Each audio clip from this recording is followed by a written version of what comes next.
Welcome back to the Unveiled Mind, a place for us sexy nerds to flex our stuff, look at things dead in the eye, and say, what does this mean for myself, for humanity? How does it all factor into the day to day? I'm grateful and thankful for you all being here because today we are going to be talking about the ugly truth about self care and why it won't save you. You ever read those self care lists that start with take a bubble bath and end with a journal your feelings? Me too. And I call bullshit. Here's the thing, self care isn't supposed to make you feel better. Not really, not now, not when the world is burning in five different directions and your Instagram feed is just trauma all the way down. Self care is supposed to allow you to have the energy to do what you need to do each day.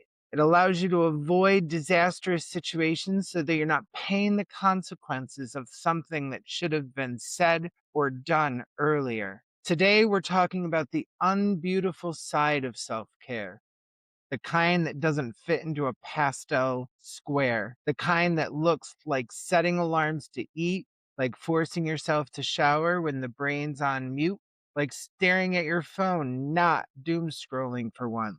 I have found over the years for myself and for others that self care is so often seen as a single aspect, a single thing to do. Unwinding is important. Each morning I wake up and I turn on two or three songs that get me going.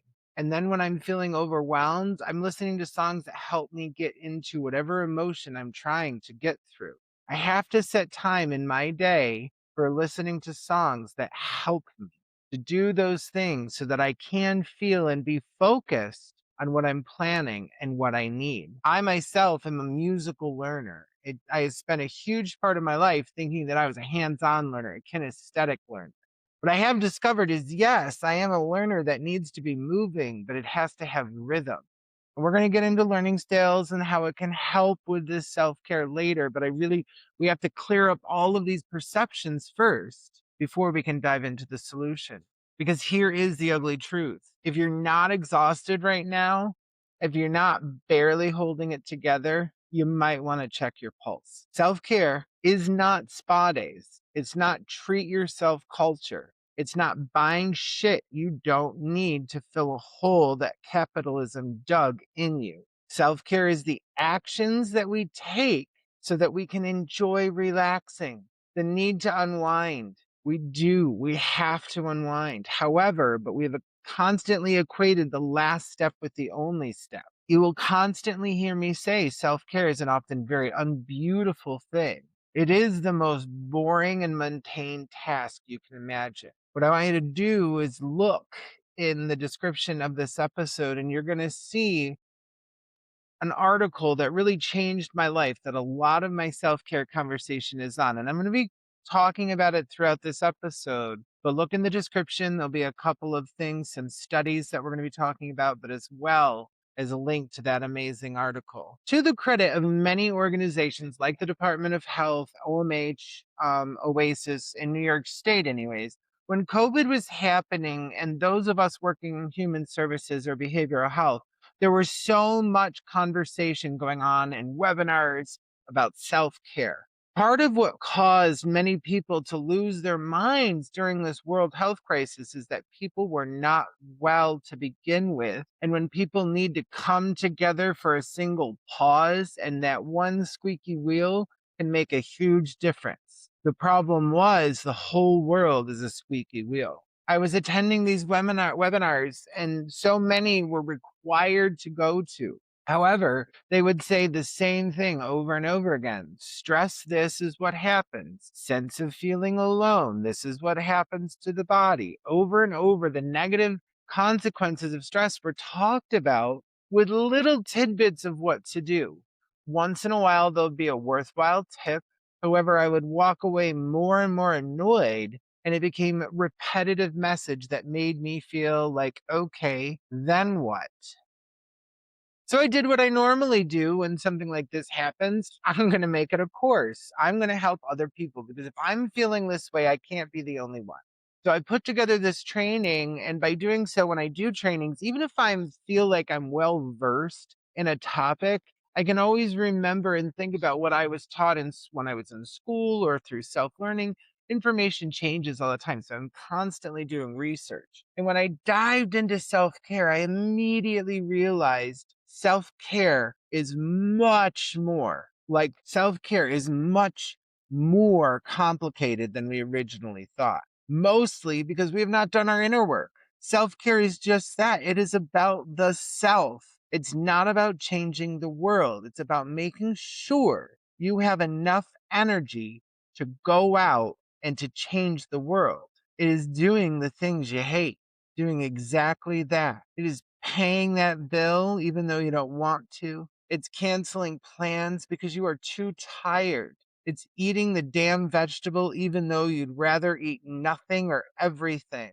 And that's something that we're going to talk about in future episodes too, is that food noise, that food coma. We're going to talk about my own weight loss journey and where I'm at with it now and what I'm going to be doing. But that's a very important part of self-care, is doing something and finding that moderation. Because when we're not doing self-care, we are easy to respond. It's much easier for me to respond quickly and to shut down if I'm not taking care of myself. I can't handle it. It's too much. So I shut it down, or I push it away, or I avoid it. And all of those different things come out. And it is hard because our brains aren't wired for this. The world we live in, our brains could never conceptualize. We are wired for acute stress. Run from that lion.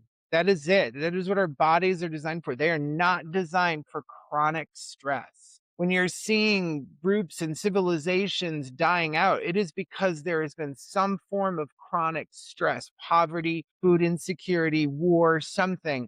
And it all comes from this chronic stress because that lion has now moved into your apartment and he's now your landlord. And he's living up in that mind of ours rent free as we pay it to exist. So we really have to rewire our brain, and that is a full-time job. And this is what leads me to the myth of feeling better. Another lie that I've had to deal with in my look down this self care road was this: do this and you'll feel lighter. Nope. Sometimes self care just means not feeling worse. And that's it. You're doing enough so that it doesn't get any worse. You're doing all that you can do. You're being gentle with yourself. You're pushing where it's appropriate and allowing yourself to expand. But it oftentimes means not feeling worse. Did you sleep? Not great, but I didn't drink a 3 a.m. energy drink. Did you meditate? Nope. But you did mute that group chat for 12 hours so you could stay out of it and catch up on it in the morning. Did you fix your life? Nope. But you did put pants on today. Small wins, because right now survival is the win. Taking the moment to celebrate those small wins and time to set aside to make sure you can do and have those subtle wins. And let's be real, if you're not grieving right now, if you're not angry, if you're balanced while the world collapses, you are not enlightened. That is disassociation. Boundaries are not rude, they are armor. You have to build walls right now, not to shut everyone out, but so that the right people can find you. So you can say, hey, here, it's safe here, for those that are seeking safety. But also for you to be able to say, nope, not you, not today, and sometimes never or never again. And yeah, all of that is absolutely exhausting, but it is necessary. Sometimes self care can feel a little more draining, but we have to remove ourselves from the idea and the complete present. You know, we've almost gone too extreme with so many things, even mindfulness. We've gotten so mindful that we can't see how this has changed in the full spectrum of what's truly going on. As with all things, balance is needed. I myself spend probably a little too much time not grounded in the here and now. But my shadow self, which is everything I've pushed down about myself, comes up and says, well, look at all those people who are grounded out there in the world. They're so grounded they can't move. They're stuck. They're walking through mud. But making those changes, putting those boundaries up, having those walls up, it takes energy to build even metaphorical walls that are made of energy. It takes energy from you. But in the long scheme of things, the harvest will be much better. And I say harvest in a pagan in an ancient pagan way, not in a way to be conflated with some other false religion that's out there, but a true harvest, a celebration of the springtime that is going to lead to the abundant return of all of those things. We have to remember that self-care isn't a thing you do. It is a job that is 24/7.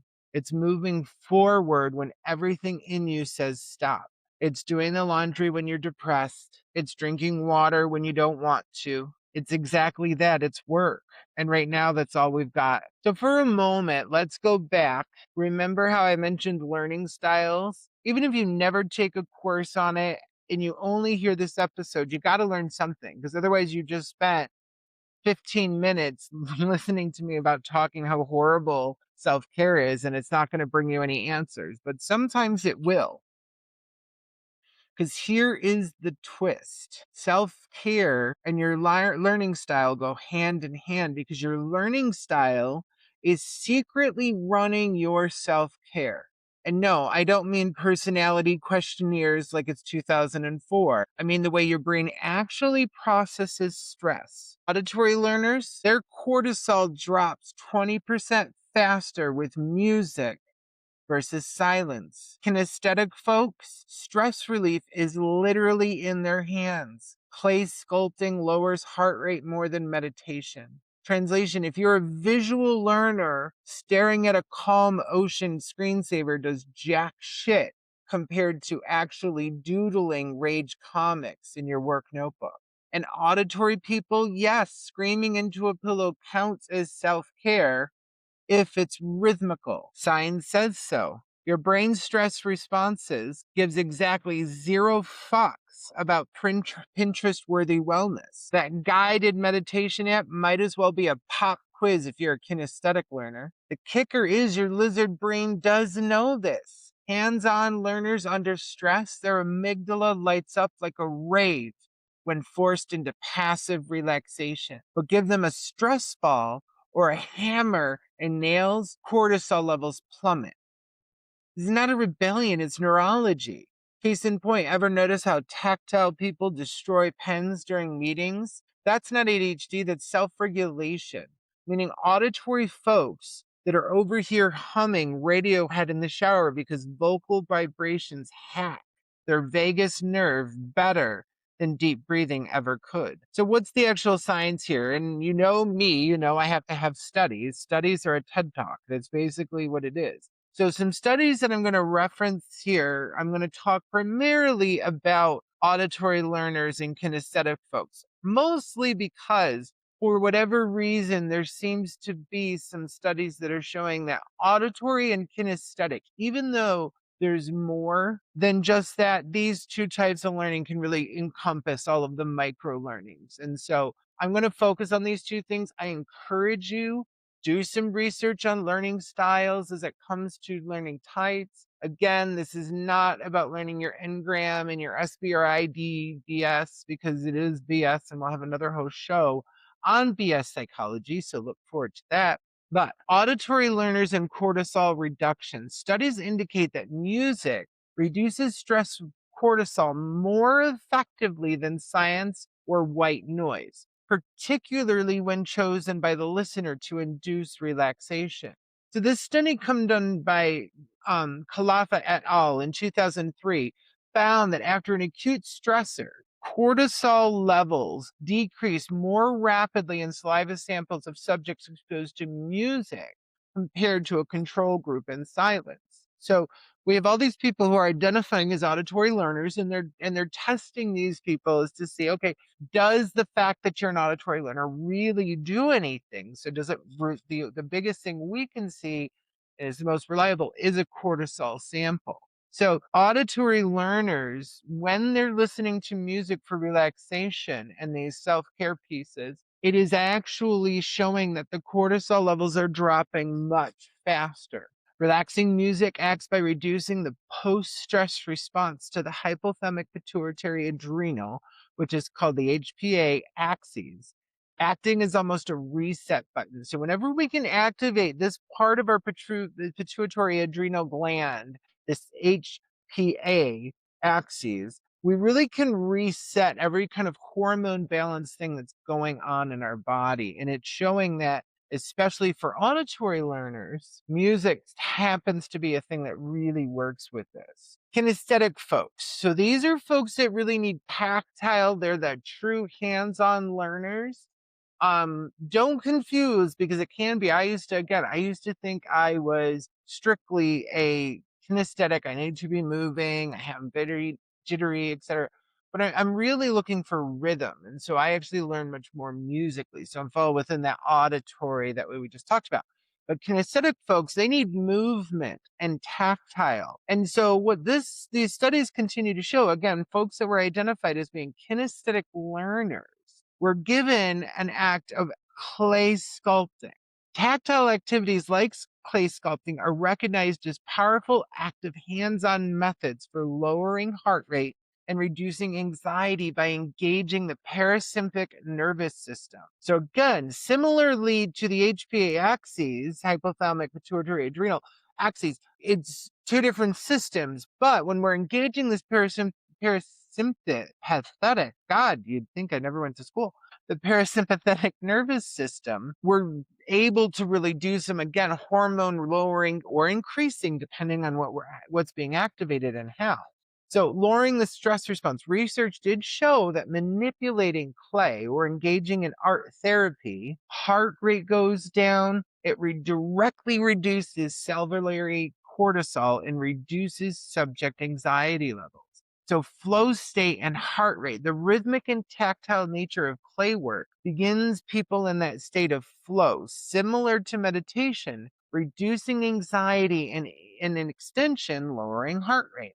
Comparative benefits. Some studies suggest that the tactile, nonverbal, and hands-on nature of clay creation can be more effective for certain individuals than traditional passive meditation, as it directly acts as a sensory motor bottom-up approach to calming the nervous system. Look in the description.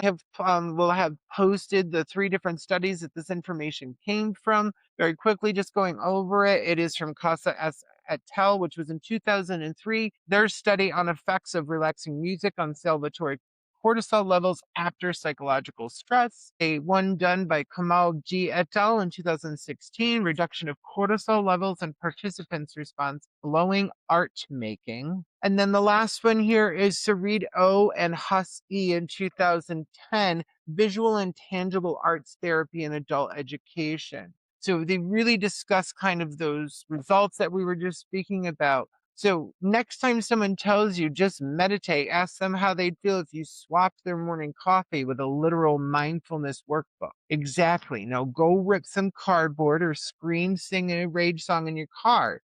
Your synapses are really, really, really, really going to thank you. Take a moment and get honest with yourself. And some of that might be through doing an assessment. I'm not going to endorse any specific. There are millions and millions and millions of free learn how you learn quizzes online. Do make sure that it is a quiz that feels substantive, that has moldable questions in it. If it has references to maybe the psychological association, the American Medical Association, then take those ones maybe a little bit more seriously. Don't pay for things unless you're really looking to commit to some kind of program that they might be offering. But again, do the research and make sure that you're not getting linked into some kind of junk science, because it can get taken there really easily. But your homework is, after you find this out, if journaling feels like torture, try voice notes. If yoga makes you want to yeet the mat, dig holes in your garden. Burnout isn't one size fits all, so why is your self-care? It's personalized. And everyone that really feels like they're in a healing profession, those are the ones that are really, really, really even more so apt to being subjected to some form of trauma that's going to cause a real need for extra self-care in this day that we're teachers, psychologists, counselors, social workers, anybody that's in any form, any field is going through a really, really, really hard time. And you can find this in, doesn't matter what industry you've been in. I'm just returning to the addiction treatment center, but for the last 2 years or a year, I guess a year and a half, I was working with a cancer organization and seeing the social workers that work in that field, both at the center I was at, as well as some local colleges and hospitals that they were at. They're just as bad going through self-care needs and feeling sad and broken and burnt out and seeing so many things. And we all have to take this real, real serious. So at the end of the day, you won't walk away fixed. You won't walk away healed, but maybe, just maybe, you'll walk away less alone.